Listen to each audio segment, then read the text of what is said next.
जो लोग वक्फ बोर्ड के लोग दावा कर रहे हैं कि हमारी संपत्ति है, वो कागज नहीं दे पा रहे हैं। बड़ा इमामबाड़ा और छोटा इमामबाड़ा पर योगी सरकार के अल्टीमेटम से हड़कंप मच गया। किसी भी धर्म कम्युनिटी को जो है वो भावनाओं को आहत नहीं करना चाहिए। कोर्ट जाएंगे, अपना जो भी गवर्नमेंट फैसला करेगी उसको देखा जाएगा। बड़ा और छोटा इमामबाड़ा लखनऊ शहर की सबसे पुरानी और मशहूर जगहों में से एक है। बड़ा इमामबाड़ा में नमाज भी अदा की जाती है, लेकिन योगी सरकार के मंत्री ने क्लियर कर दिया कि बहुत जल्द इस जगह पर सरकार का कब्जा होगा, यानी मुसलमानों के हाथों से ये इमारतें निकल जाएंगी।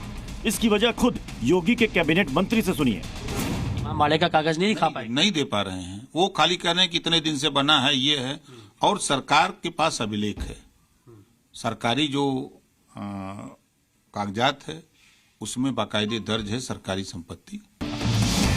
इमामबाड़ा से मुस्लिमों का कब्जा हटाने की वजह समझिए। कुछ दिन पहले ही यूपी सरकार ने उत्तर प्रदेश में वक्फ बोर्ड की मनमानी पर एक रिपोर्ट जेपीसी को सौंपी थी, जिसके मुताबिक यूपी में वक्फ बोर्ड जितनी संपत्ति पर दावा कर रहा है, उनमें से 70% संपत्ति उनकी है ही नहीं।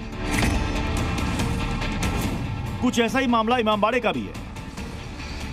बड़ा इमामबाड़ा और छोटा इमामबाड़ा सहित कई सारी इमारतें हुसैनाबाद ट्रस्ट के जिम्मे हैं। ये शिया मुस्लिमों का ट्रस्ट है जो इन संपत्तियों की देखरेख करता है। यहाँ से होने वाली आमदनी भी ट्रस्ट के पास जमा होती है। हुसैनाबाद ट्रस्ट के चेयरमैन शहर के डिस्ट्रिक्ट मजिस्ट्रेट होते हैं, लेकिन जेपीसी के सामने हुसैनाबाद ट्रस्ट इमामबाड़े पर मालिकाना हक के कागज नहीं दिखा पाया। इसके बाद योगी सरकार के मंत्री ने दावा किया कि इमामबाड़े पर अब सरकार का कब्जा होगा। जब संपत्ति सरकारी हो गई तो एक्वायर होगा, तो जो काम चल रहा है इमामबाड़े का जो सिस्टम है वो यथावत है, उसको गिराने तोड़ने की बात नहीं है, लेकिन अब वो सरकार के अधीन रहेगा। सरकारी संपत्ति हो गई ना, तो सरकार के अधीन है। यानी सरकारी कब्जा होने के बाद भी इमामबाड़ा में कोई बदलाव नहीं होगा और ना ही सरकार उसे तोड़ेगी या गिराएगी, बस मालिकाना हक बदल जाएगा। यानी हुसैनाबाद ट्रस्ट के बदले यूपी सरकार इस इमामबाड़े की मालिक बन जाएगी। हालांकि ये इतना आसान भी नहीं होगा, क्योंकि योगी सरकार का बयान सामने आते ही मुस्लिमों ने इस पर कोर्ट जाने का ऐलान कर दिया है। किसी भी धर्म कम्युनिटी को जो है वो भावनाओं को आहत नहीं करना चाहिए। हमारा बड़ा इमामबाड़ा, छोटा इमामबाड़ा हुसैनाबाद ट्रस्ट के अधीन आता है, जिसके चेयरमैन डीएम है। उसके चेयरमैन न शिया वक्फ बोर्ड में है न सुन्नी वक्फ बोर्ड में है। डीएम साहब उसके चेयरमैन है। आपको जो कागज पत्तर डीड जो भी देखनी है वो सब चीजें मौजूद हैं, आप वहाँ देख सकते हैं जाके। छोटा इमामबाड़ा या बड़ा इमामबाड़े के प्रकरण में जो लखनऊ में हुई जेपीसी बैठक में बात हुई थी, मैं बताना चाहता हूँ ये वक्फ बोर्ड के अधीन नहीं आता है। हुसैनाबाद ट्रस्ट एक इंडिविजुअल बॉडी है जो इसकी देखभाल करती है और वो उसकी एक डीड है जिस पर ये गवर्न होता है। तो वक्फ बोर्ड में तो इसका कोई ऐसा अभिलेख नहीं है, लेकिन हुसैनाबाद ट्रस्ट के अंदर है, जो कि शिया समाज का धार्मिक स्थल है। बहुत देर तक मीटिंग चली, जेपीसी की मीटिंग थी यहाँ पर, इसमें राजभर भी थे, मोहम्मद अवैसी भी आए हुए थे, सारे वक्फ बोर्ड के भी एम्प्लॉइज थे यहाँ पर, शिया सुन्नी समुदाय के सारे लोग थे वहाँ पर। वहाँ डिसाइड हो जाएगी, कोर्ट जाएंगे, अपना जो भी गवर्नमेंट फैसला करेगी उसको देखा जाएगा। वैसे और ये तो इमामबाड़ा तो हुसैनाबाद ट्रस्ट के अंडर में आता है, इससे तो वक्फ का कोई मैटर नहीं है। जिस इमामबाड़े को लेकर योगी सरकार और शिया समाज आमने सामने है, अब उसके बारे में भी जान लीजिए। लखनऊ का बड़ा और छोटा इमामबाड़ा मुगलिया शैली में बनी विशाल इमारतें हैं। इसे लखनऊ की पहचान से जोड़कर देखा जाता है। इमामबाड़ा लगभग 72 एकड़ में बना हुआ। साल 1784 से 1791 के बीच ये बनकर तैयार हुई। इमामबाड़े के निर्माण में करीब 20,000 मजदूरों के शामिल होने का दावा है। अकाल के समय लोगों को रोजगार देने के लिए अवध के नवाब आसफउद्दौला ने इसका निर्माण कराया था।